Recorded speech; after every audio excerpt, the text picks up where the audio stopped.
When we talk about the Second World War, we most often recall the exploits of Soviet, American or British troops. However, there is a country whose contribution to the victory over Nazism often remains in the shadows, although it was truly impressive. We are talking about Canada, a dominion of the British Commonwealth, which in September 1939 declared war on Germany following Great Britain. Imagine a country with an army of only 4,000 professional soldiers in 1939. By the end of the war, fielded more than 1 million soldiers, built a fleet of 400 ships and created an air force of 260,000 people. The Canadian forces went from a catastrophic defeat in Dieppe to triumphant victories in Italy, Normandy and the Rhineland. Today we will tell you this amazing story, the story of how an entire nation mobilized to fight fascism, what price it paid and what an invaluable contribution it made to the common victory. To truly appreciate the scale of Canada's achievements in World War II, it is necessary to understand how it all began.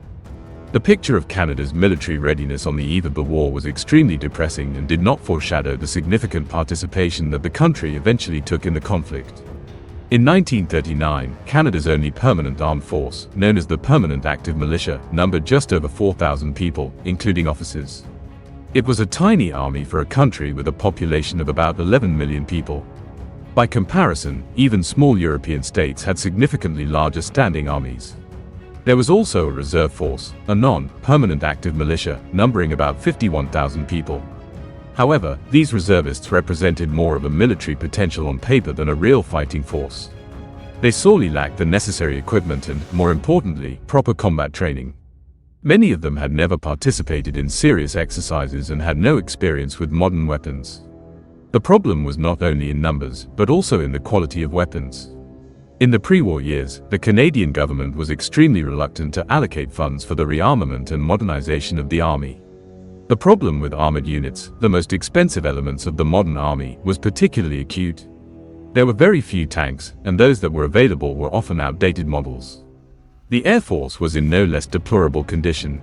They were insufficiently equipped to meet the needs that would inevitably arise after the declaration of war on the Axis powers. There were not enough modern combat aircraft, the flight crew was small, and the airfield infrastructure required serious development. As for the fleet, the situation was similar. Canada started the war with a small number of ships capable of performing transoceanic deployment tasks. For a country with a long coastline and dependence on maritime trade, this was a serious vulnerability. Thus, in the early years of the war, Canada could field only one division for service in Europe, which usually numbered from 15 to 30,000 people. It was a modest contribution, but it was the starting point for an impressive transformation of the Canadian Armed Forces. By 1943, when the forces of the 1st Canadian Corps were first deployed in a major European campaign during the Allied invasion of Italy, their numbers had reached corps levels, meaning tens of thousands of well-trained and equipped soldiers. The mobilization efforts carried out before 1944 eventually led to truly impressive results. The number of conscripts reached about 1,100,000 people. This figure becomes even more significant when we consider that almost 3/4 of all those mobilized joined the army. This meant the creation, training and equipping of more than 800,000 ground forces. For comparison, this is more than the population of many Canadian cities of that time. The Air Force has also experienced growth. If at the beginning of the war they were extremely small and poorly equipped, by the end of the conflict their number reached 260,000 people. Canadian pilots served not only in Canadian squadrons, but also integrated into the Royal Air Force of Great Britain, participating in the Battle of Britain and the strategic bombing of Germany. The most impressive was the growth of the Canadian fleet. Starting the war with a small number of ships capable of transoceanic missions, by the end of World War II, the Canadian fleet had grown to more than 400 ships. This turned Canada into the owner of one of the largest fleets among the Allies. 115,000 people joined the Navy, patrolling the Atlantic, protecting convoys and participating in amphibious operations. In the early years of the war, most of the Canadian troops remained in their homeland, undergoing training. It was a strategically important period during which a professional army was being formed. It was not until 1943 and 1944 that Canadian forces began to participate en masse in major campaigns aimed at ousting Nazi Germany from Western Europe. By the time the Allied landings in France were being prepared in 1944, Canada had formed a total of 5 divisions stationed in England. These divisions were fully equipped, armed and ready for combat. It was a tremendous achievement for a country that 5 years ago could barely field one understaffed division. The first major involvement of Canadian forces in the European theatre of operations turned into a tragedy, which, however, brought important lessons. We are talking about Operation Jubilee, better known as the Raid on Dieppe, which took place in August 1942. The operation plan called for the landing of several thousand soldiers of the 2nd Canadian Division along with 1,000 British commandos on the coast of France near the key port city of Dieppe. The goal was to capture the port, hold it for a while, destroy important facilities and capture intelligence information before evacuating back to England. The landing force received substantial air and sea support. The Allied air forces provided fighter cover and conducted bombing raids on German positions. The Navy provided fire support from ships and transportation of troops. It seemed that the operation had every chance of success. However, the German defense proved to be much more effective than the planners of the operation had anticipated. The Germans met the landing with deadly fire from machine guns and artillery located on the hills around the beaches. The Canadian soldiers were pinned to the shore under a hail of bullets and shells. Attempts to move deeper into the city were met with fierce resistance.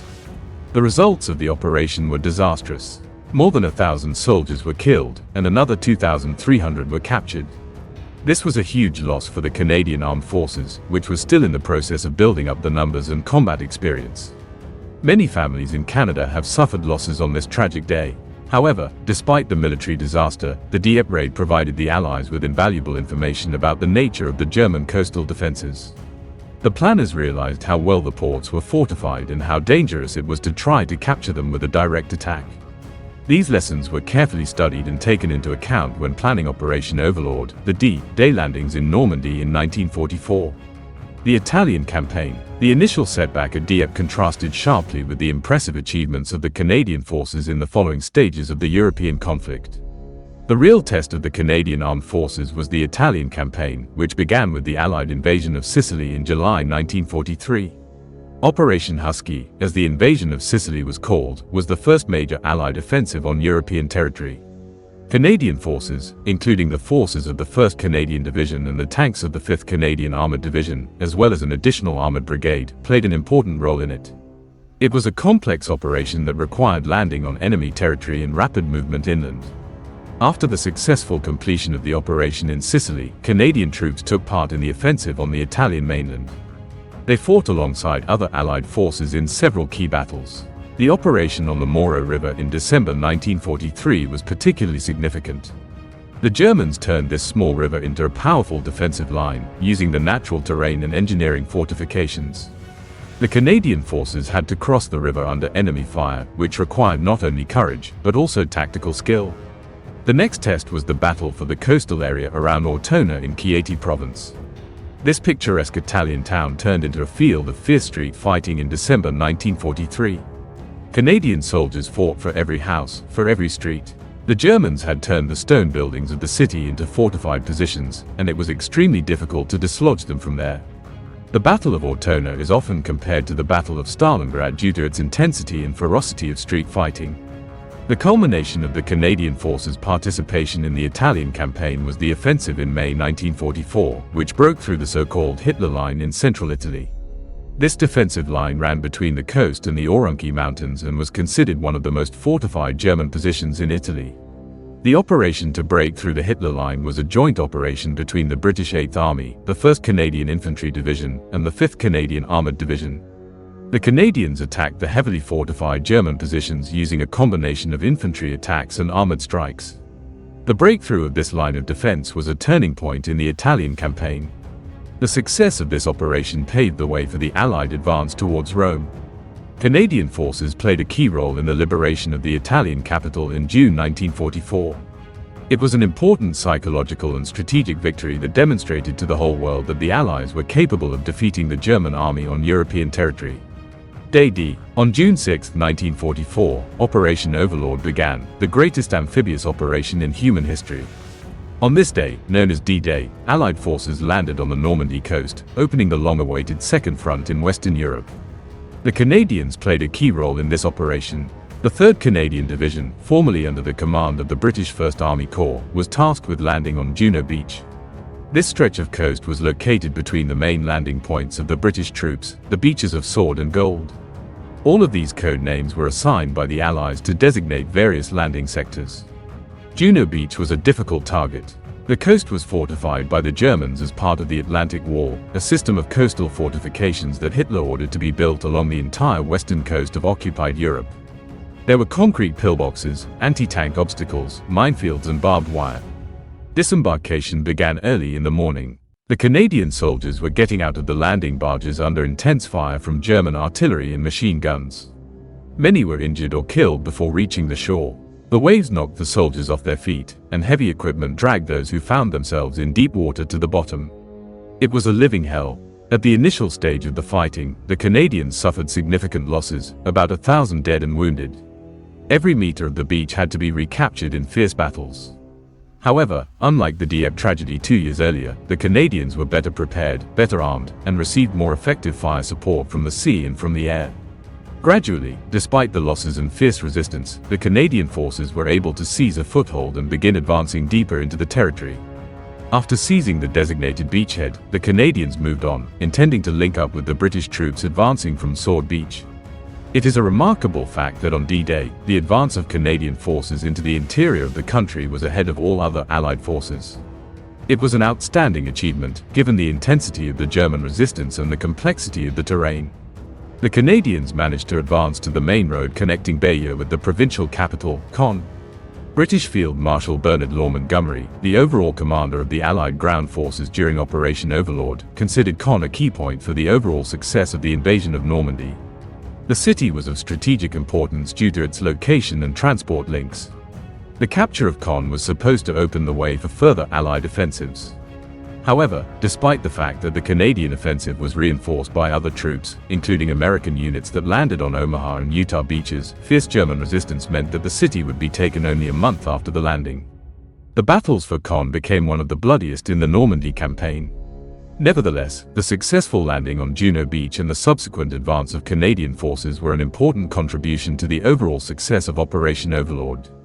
The Canadians have proven themselves to be first-class combat troops capable of performing the most difficult tasks. The Battle of the Scheldt. After the Allied forces managed to liberate most of France in the summer and autumn of 1944, they faced a new grandiose task: to push the Germans back over the Rhine and defeat Nazi Germany on its own territory. In these later stages of the war, Canadian forces began to carry out the duties largely on their own, without the unified command structure typical of earlier operations. A striking example of this new independence is the famous Battle of the Scheldt, which became part of the campaign to liberate Belgium and the Netherlands in the last months of 1944. The strategic situation was as follows: British troops captured the large Belgian port of Antwerp on the Rhine.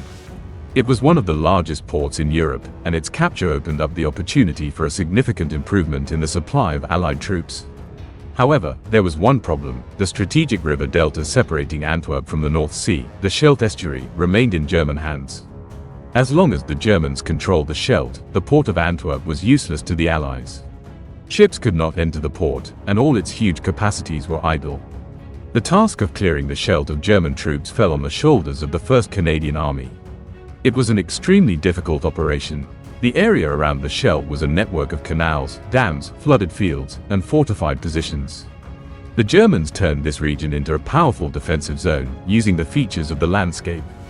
They controlled several key strongholds, especially on the Leopold Canal in the southern Scheldt zone and in the Beveland Canal zone. Canadian forces attacked these positions from October to November 1944. The fighting was exceptionally tough.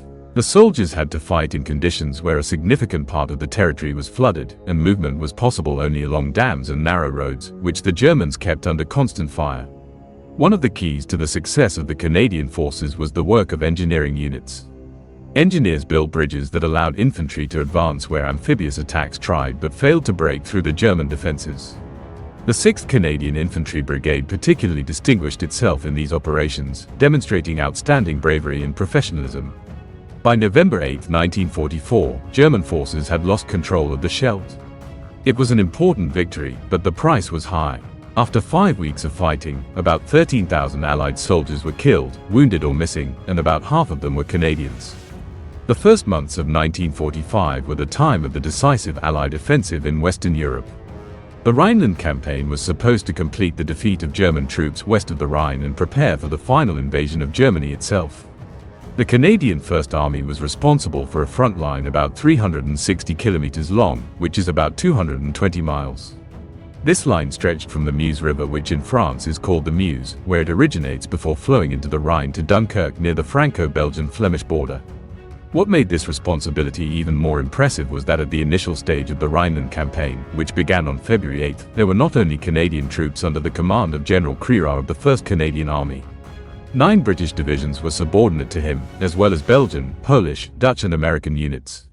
It was a truly international military contingent under Canadian command. The initial objective of the offensive was to break through to the strategic German defense zone in the Reichswald forest. It was a very difficult task, complicated by the fact that most of the forest was flooded. The Germans destroyed a whole network of dams, turning the area into a water barrier. The troops had to rely heavily on amphibious operations. The Canadian 3rd Division, nicknamed the Water Rats for its skill in conducting operations in flooded terrain, led these amphibious operations. The soldiers attacked the German positions using boats and temporary bridges, under constant enemy fire. The success of the Rhine campaign depended on the capture of large fortifications in the Hochwald forest. This operation was codenamed Blockbuster and was carried out by the 2nd Canadian Corps from February 27 to March 3. The fighting in the forest was especially fierce, as the Germans used dense vegetation to disguise their positions and create ambushes. On March 10, the Canadians captured the town of Xanten, located east of the Hochwald forest. It was a strategically important point, and its fall opened the way for the advance of the American 9th Army from the south. The Allied plan called for the joining of Canadian and American troops to create a united offensive front towards the Rhine. As the Germans retreated across the Rhine, the 2 main Allied forces, including large Canadian units, successfully joined forces. This made it possible to create bridgeheads on the eastern bank of the Rhine and begin the transfer of troops to the territory of Germany proper. By this point, Germany's defeat in Western Europe had become inevitable. The Canadian forces made a decisive contribution to achieving this result. The Canadians have proven themselves to be one of the most effective fighting forces among the Allies.